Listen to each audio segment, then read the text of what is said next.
Hey friends, this is Crypto Kraut. In this video we are going to have a look at the Rastafarmi strategy, and we'll figure out when do you make a profit, when do you make a loss, how does the strategy work, and of course what are the risks associated with that. So let's have a look. When we click on either of the farms, we will be displayed with an infographic here. So the currency that you would start out with is BNB, or RUB BNB to be precise. And then what Donkey is doing is they're taking 50% of your BNB and they are selling half of that, so 25% of your initial, for cake. Then they are pooling cake and BNB here in the Pancake liquidity pool. So on the other side, they are taking 50% of your BNB. Then they are selling half of that for Ethereum, pooling it with BNB, and then stake it down in Planet Finance. So where does your revenue come from here? So if anybody is doing a trade that utilizes the liquidity pool Ethereum BNB on PancakeSwap or Cake BNB on PancakeSwap, then you will be earning a cut of the trading fees in proportion to your total allocation of the pool. Then the majority of your APY will come from Planet Finance. I don't even think that trading fees are counted towards the APY here. So Planet Finance is rewarding you with, I believe, Aqua tokens, and then those are constantly sold off again for more cake and BNB that are then put into the liquidity pool. The liquidity pool tokens are then staked down at Planet Finance. So this is how the compounding feature works here. Now the interesting question is, how do we make a profit? When do we make a loss? Irrespective of the APY, because this strategy here is subject to impermanent loss. Now there's a lot of videos out there that are doing a pretty good job at explaining this phenomenon. So let's just assume that we are all well aware of how it works. So in this example, we would want cake to rise against BNB, and we would also want Ethereum to rise against BNB, because that would mean that we would be able to pull out more BNB than we initially put in, irrespective of the APY.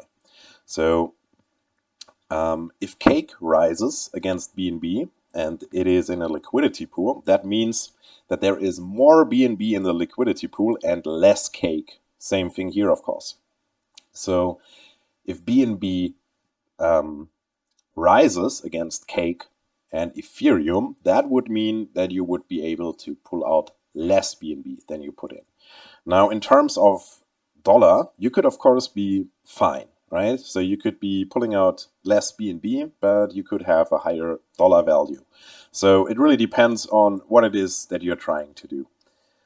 If you want to maximize your BNB, you would probably want to enter this strategy at a time when you feel that cake and Ethereum will appreciate against it.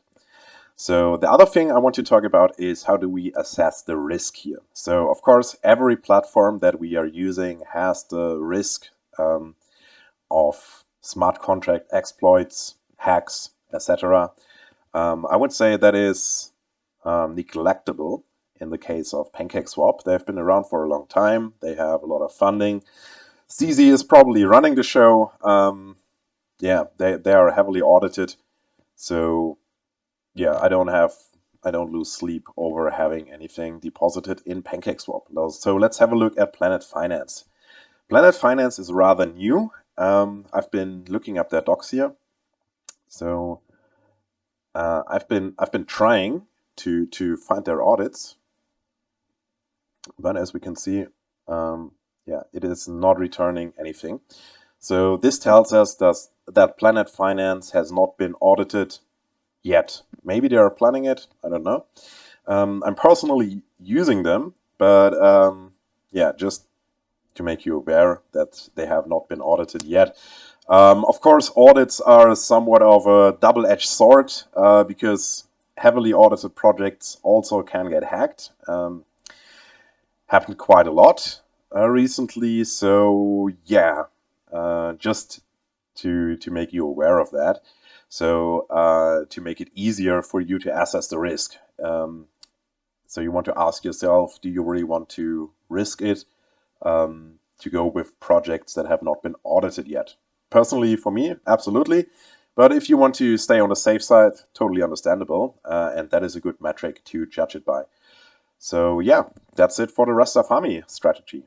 If you like this format, if you find it useful, please do let me know. I'll happily make more videos of this format. And yeah, that's it. Thank you for watching. Have a great day.